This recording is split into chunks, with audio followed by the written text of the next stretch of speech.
ओम शांति। मैं सफलता मूर्त आत्मा हूँ।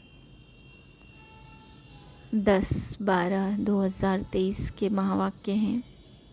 अव्यक्त बाप दादा रिवाइज है 23/2/97 सन की। टॉपिक है साथी को साथ रख साक्षी और खुशनुमा तख्त नशीन रहो। आज विश्व कल्याणकारी बाप विश्व के चारों तरफ के बच्चों को देख हर्षित हो रहे हैं। सभी बच्चों के स्नेह और सहयोग की रेखाएं बच्चों के चेहरे से दिखाई दे रही हैं। हर एक के दिल से मेरा बाबा यह गीत बाप दादा सुन रहे हैं। बाप दादा भी रेस्पोंड में कहते हैं, ओ मेरे अति प्रिय अति स्नेही लाडले बच्चे। हर एक बच्चा प्रिय भी है, लाडले भी हैं। क्यों? कोटों में कोई और कोई में भी कोई हो तो लाडले हुए ना। तो बाप दादा भी लाडले बच्चों को देख बहुत खुश होते।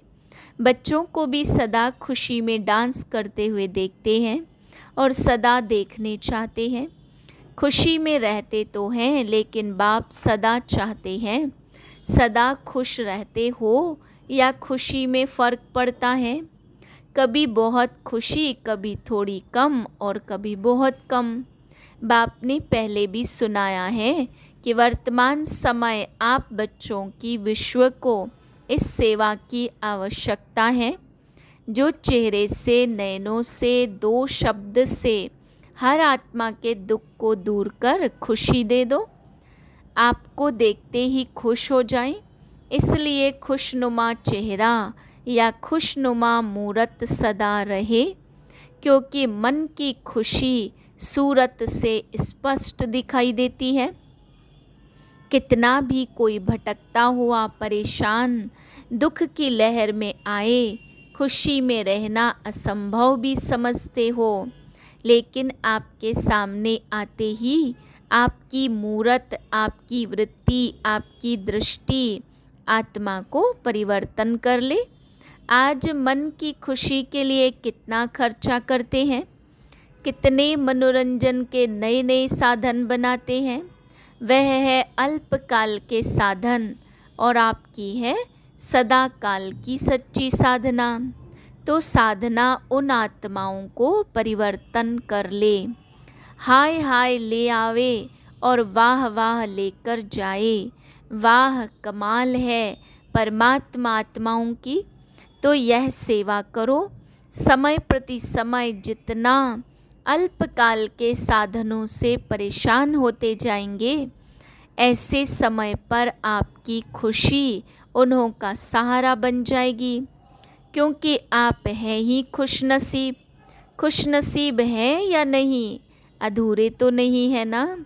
है ही खुशनसीब। आप जैसा खुशनसीब सारे कल्प में कोई आत्माएं नहीं है। इतना नशा चेहरे और चलन से अनुभव कराओ।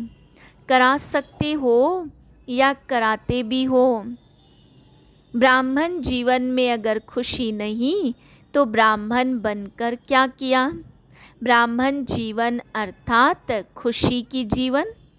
कभी कभी बाप दादा देखते हैं कोई कोई के चेहरे जो होते हैं ना, वह थोड़ा सा क्या होता है, अच्छी तरह से जानते हैं तभी हंसते हैं। तो बाप दादा को ऐसा चेहरा देख रहम भी आता और थोड़ा आश्चर्य भी लगता। मेरे बच्चे और उदास हो सकता है क्या? नहीं ना, उदास अर्थात माया के दास। लेकिन आप मास्टर मायापति हो। माया आपके आगे क्या है? चींटी भी नहीं है, मरी हुई चींटी। दूर से लगता है जिंदा है, लेकिन होती मरी हुई है। सिर्फ दूर से परखने की शक्ति चाहिए। जैसे बाप की नॉलेज विस्तार से जानते हो ना, ऐसे माया के भी बहुरूपी रूप की पहचान नॉलेज अच्छी तरह से धारण कर लो। वह सिर्फ डराती है। जैसे छोटे बच्चे होते हैं ना, तो उनको माँ बाप निर्भय बनाने के लिए डराते हैं, कुछ करेंगे नहीं जानबूझकर डराने के लिए करते हैं। ऐसे माया भी अपना बनाने के लिए बहु रूप धारण करती है। जब बहु रूप धारण करती तो आप भी बहुरूपी बन उसको परख लो। परख नहीं सकते हैं क्या? तो क्या खेल करते हो? युद्ध करने शुरू कर देते हो। हाय माया आ गई। और युद्ध करने से बुद्धि और मन थक जाता है। फिर थकावट तो से क्या कहते हो? माया बड़ी प्रबल है, माया बड़ी तेज है। कुछ भी नहीं, आपकी कमज़ोरी भिन्न भिन्न माया के रूप बन जाती है। तो बाप दादा सदा हर एक बच्चे को खुश नसीब के नशे में, खुशनुमा चेहरे में और खुशी की खुराक से तंदुरुस्त और सदा खुशी के खजानों से संपन्न देखना चाहते हैं। जीवन में चाहिए क्या? खुराक और खजाना। और क्या चाहिए? तो आपके पास खुशी की खुराक है या स्टॉक कभी ख़त्म हो जाता है?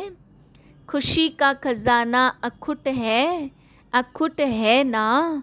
और जितना खर्चो उतना बढ़े।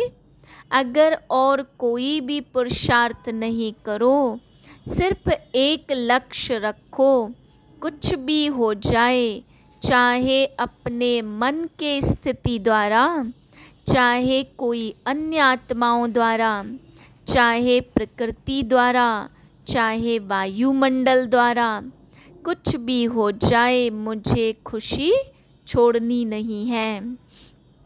यह तो सहज पुरुषार्थ है ना कि खुशी खिसक जाती है। सहज है या कभी कभी मुश्किल है? दृढ़ संकल्प रखो और बातों को भूल जाओ। एक ही बात पक्की रखो, मुझे खुश रहना है।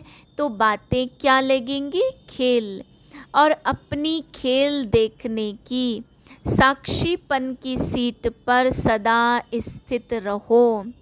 चाहे कोई अपमान करने वाला हो, आपको परेशान कर अपने साक्षीपन की शान से नीचे उतारने वाले हो, लेकिन आप साक्षीपन की सीट से नीचे नहीं आओ।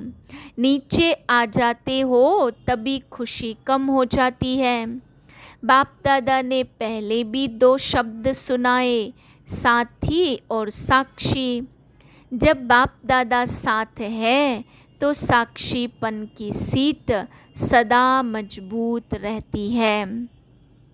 कहते हैं सभी हो बाप दादा साथ है, बाप दादा साथ है, लेकिन माया का प्रभाव भी पड़ता रहता और कहते भी रहते बाप दादा साथ है, बाप दादा साथ है, लेकिन साथ को ऐसे समय पर यूज़ नहीं करते हो, किनारे दे देते हो। जैसे कोई साथ में होता है ना, कोई ऐसा बहुत काम पड़ जाता या ऐसी कोई बात होती है तो साथ कभी ख्याल नहीं होता, बातों में पड़ जाते हैं। ऐसे साथ है यह मानते भी हो, अनुभव भी करते हो। कोई है जो कहेगा साथ नहीं है? कोई भी नहीं कहता। सब कहते हैं मेरे साथ है, यह भी नहीं कहते कि तेरे साथ है। हर एक कहता मेरे साथ है, मेरा साथी है। मन से कहते हो या मुख से? मन से कहते हो ना। तो बाप दादा तो खेल देखते, बाप साथ बैठे हैं और अपनी स्थिति में उसको सामना करने में इतना मस्त हो जाते जो देखते नहीं हैं कि साथ में कौन है। शुभ आशा रखते हैं और है भी एक एक बच्चा स्वराज्य अधिकारी स्वराज्य अधिकारी। बाप भी साथी बनकर साक्षी होकर खेल देखते। ऐसे तो नहीं करो ना, जब साथी कहते हो तो साथ तो निभाओ, किनारा क्यों करते हो। बाप को अच्छा नहीं लगता। बाप यही शुभ आशा रखते हैं, है भी एक एक बच्चा स्वराज्य अधिकारी। आप लोग प्रजा हैं क्या? प्रजा तो नहीं बनना है ना। राजे महाराजे विश्व राजे हो ना, प्रजा बनाने वाले हो, प्रजा बनने वाले नहीं हो ना। राजा बनने वाले, प्रजा बनाने वाले हो। तो राजा कहाँ बैठता है? तख्त पर बैठता है ना। जब प्रैक्टिकल में राजा के नशे में होता है तो तख्त पर बैठता है। तो साक्षीपन का तख्त छोड़ो नहीं। जो अलग अलग पुरुषार्थ करते हो उसमें थक जाते हो। आज मनसा का किया, कल वाचा का किया, संबंध संपर्क का किया तो थक जाते। एक ही पुरुषार्थ करो कि साक्षी और खुशनुमा तख्त नशीन रहना है। यह तख्त कभी नहीं छोड़ना है। कोई राजा ऐसे सीरियस होकर तख्त पर बैठा तख्त पर हो लेकिन बहुत क्रोधी हो, ऑफिशियल हो तो अच्छा लगेगा, कहेंगे यह तो राजा नहीं है। तो आप सदा तख्त नशीन है ना। वह राजे तो कभी तख्त पर बैठते, कभी नहीं बैठते। लेकिन साक्षीपन का तख्त ऐसा है जिसमें हर कार्य करते भी तख्त नशीन उतरना नहीं पड़ता। सोते भी तख्त नशीन, उठते चलते संबंध संपर्क में आते भी तख्त नशीन। तख्त पर बैठना आता है कि बैठना नहीं आता? खिसक जाते हो। साक्षीपन के तख्त नशीन आत्मा कभी भी कोई समस्या में परेशान नहीं हो सकती। समस्या तख्त के नीचे रह जाएगी और आप तख्त के ऊपर होंगे। समस्या आपके लिए सिर नहीं उठा सकेगी, नीचे दबी रहेगी, आपको परेशान नहीं करेगी। और कोई को भी दबा दो तो अंदर ही अंदर खत्म हो जाएगा ना। तो बाप दादा को ऐसे समय पर आश्चर्य लगता। आप आश्चर्य नहीं करना, अपने पर भले करना, दूसरे पर नहीं करना। तो आश्चर्य लगता है कि यह मेरे बच्चे क्या कर रहे हैं, तख्त से उतर रहे हैं। जब तख्त नशीन रहने के संस्कार अब से ही डालेंगे तब विश्व के तख्त पर भी बैठेंगे। यहाँ सदा काल तख्त नशीन नहीं होंगे तो वहाँ भी सदा अर्थात जितना समय फुल है उतना समय बैठ नहीं सकेंगे। संस्कार सब अभी के भरने हैं। फिर वही भरे हुए संस्कार सतयुग में कार्य करेंगे। रॉयल्टी के संस्कार अभी से भरने हैं। ऐसे नहीं सोचना कि अभी कुछ समय तो पड़ा है, इतने में विनाश तो होना नहीं है। यह नहीं सोचना विनाश होना है अचानक। पूछ कर नहीं आएगा कि हाँ तैयार हो, सब अचानक होना है। आप लोग भी ब्राह्मण कैसे बने? अचानक ही संदेश मिला, प्रदर्शनी देखी, संबंध संपर्क हुआ, बदल गए। क्या सोचा था इस तारीख को ब्राह्मण बनेंगे, अचानक हो गया ना। तो परिवर्तन भी अचानक होना है। आपको पहले माया और ही अलबेला बनाएगी। सोचेंगे हमने तो 2000 सोचा था, वह भी पूरा हो गया, अभी तो थोड़ा रेस्ट कर लो।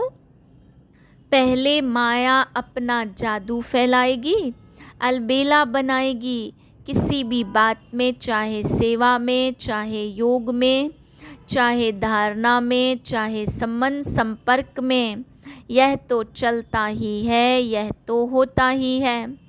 ऐसे पहले माया अलबेला बनाने की कोशिश करेगी, फिर अचानक विनाश होगा। फिर नहीं कहना बाप दादा ने सुनाया ही नहीं, ऐसा भी होना है क्या? इसलिए पहले ही सुना देते हैं। अलबेले कभी भी किसी बात में नहीं बनना। 4 ही सब्जेक्ट में अलर्ट। अभी भी कुछ हो जाए तो अलर्ट। उस समय नहीं कहना बाप दादा अभी आओ, अभी साथ निभाओ, अभी थोड़ी शक्ति दे दो। उस समय नहीं देंगे। अभी जितनी शक्ति चाहिए, जैसी चाहिए उतनी जमा कर लो। सबको खुली छुट्टी है, खुले भंडार हैं।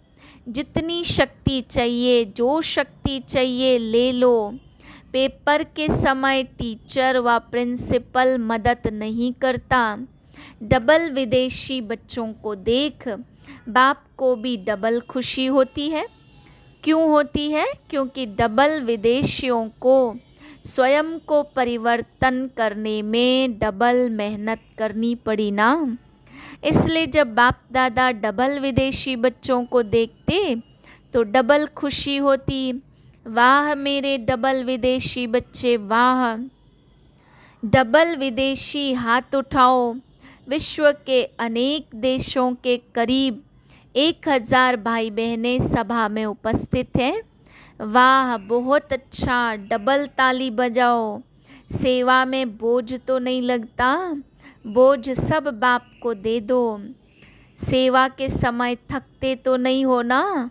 उस समय बहुत अच्छे चेहरों का फोटो निकालने वाला होता है, लेकिन कोई कोई, सभी नहीं। सेवा के बाद थोड़ा थकावट के चेहरे दिखाई देते। बाप कहते बोझ उठाते क्यों हो? क्या बोझ उठाना अच्छा लगता है या आदत पड़ी हुई है? बोझ नहीं उठाओ। बोझ तब लगता जब बाप साथ नहीं है। मैंने किया, मैं करती हूँ, मैं करता हूँ, तो बोझ हो जाता। बाप साथ है, बाप का कार्य है, बाप करा रहा है, तो बोझ नहीं होगा। हल्के होकर नाचते रहेंगे। जैसे डांस बहुत अच्छी करते हो ना, डबल विदेशियों की डांस देखो तो बहुत अच्छी होती है। अपने को थकाते नहीं हैं। फरिश्ते माफिक करते हैं। इंडियन जो करेंगे वह पाँव थकाएंगे, हाथ भी थकाएंगे। लेकिन विदेशी डांस भी लाइट का करते हो, तो ऐसे सेवा भी एक डांस समझो, खेल समझो, थको नहीं। बाप दादा को वह फोटो अच्छा नहीं लगता। सेवा का उमंग उत्साह अच्छा है, और यह भी रिजल्ट बाप के पास है कि अभी थोड़ी सी बात में हलचल आने की परसेंटेज बहुत कम है। मेजोरिटी ठीक है, बाकी थोड़ी संख्या कभी कभी थोड़ा हलचल में दिखाई देती। लेकिन आदि की रिज़ल्ट और अब की रिज़ल्ट में बहुत अच्छा अंतर है। ऐसा दिखाई पड़ता है ना? तो अभी नाजुकपन छोड़ते जा रहे हैं। बाप दादा को रिज़ल्ट देख खुशी होती है। अभी हैंड्स मांगो नहीं, हैंड्स निकालो। अभी एक एक जोन वाला कहते हैंड्स नहीं है। विदेश में बहुत अच्छा तरीका है, जहाँ भी सेंटर खुलता वहाँ के ही लौकिक कार्य भी करते और सेंटर भी चलाते। कैसे चलेगा, कौन चलाएगा, यह प्रॉब्लम कम है। आप लोग यह नहीं सोचना कि हम लौकिक काम क्यों करें। यह तो आपकी सेवा का साधन है। लौकिक कार्य नहीं करते हो, लेकिन अलौकिक कार्य के निमित्त बनने के लिए लौकिक कार्य करते हो। जहाँ भी जाते हो वहाँ सेंटर खोलने का उमंग रहता है। तो लौकिक कार्य कब तक करेंगे, यह नहीं सोचो। लौकिक कार्य अलौकिक कार्य निमित्त करते हो तो आप सरेंडर हो। लौकिकपन नहीं हो, अलौकिकपन है तो लौकिक कार्य में भी समर्पण हो। लौकिक कार्य को छोड़कर समर्पण समारोह मनाना है। यह बात नहीं है ऐसा करने से वृद्धि कैसे होगी, इसलिए लौकिक कार्य करते अलौकिक कार्य के निमित्त बनते हो। तो जो निमित्त बनते रहते अलौकिकता में हैं, ऐसी आत्माओं को डबल क्या पदम मुबारक है। सिर्फ ट्रस्टी होकर रहना, मैंपन में नहीं आना। मैं इतना काम करती हूँ, मैं नहीं, करावनहार करा रहा है, मैं इंस्ट्रूमेंट हूँ, पावर के आधार पर चल रही हूँ। अच्छा, 1 सेकंड में बाप समान अशरीरी बन सकते हो तो 1 सेकंड में फुल स्टॉप लगाओ। बाप दादा ने ड्रिल कराई। अच्छा, चारों ओर के सर्व माया जीत, प्रकृति जीत, साक्षीपन के तख्त नशीन, साथी के साथ का सदा अनुभव करने वाले, सदा दृढ़ता से सफलता को गले का हार बनाने वाले, सदा बाप समान लाइट रहने वाले, सदा अपने माइट द्वारा विश्व को दुख अशांति की कमज़ोरी से छुड़ाने वाले, ऐसे मास्टर सुख के सागर, खुशी के सागर, प्रेम के सागर बच्चों को याद, प्यार और नमस्ते। हम रूहानी बच्चों की रूहानी बाप को नमस्ते। वरदान है परखने व निर्णय करने की शक्ति द्वारा सेवा में सफलता प्राप्त करने वाले सफलता मूर्त भाव। जो परखने की शक्ति द्वारा बाप को, अपने आप को, समय को, ब्राह्मण परिवार को और अपने श्रेष्ठ कर्तव्य को पहचान कर फिर निर्णय करते हैं कि क्या बनना है और क्या करना है, वही सेवा करते, कर्म व संबंध संपर्क में आते सदा सफलता प्राप्त करते हैं। मनसा वाचा कर्मणा हर प्रकार की सेवा में सफलता मूर्त बनने का आधार है परखने और निर्णय करने की शक्ति। स्लोगन है, ज्ञान योग की लाइट माइट से संपन्न बनो तो किसी भी परिस्थिति को सेकंड में पार कर लेंगे। ओम शांति।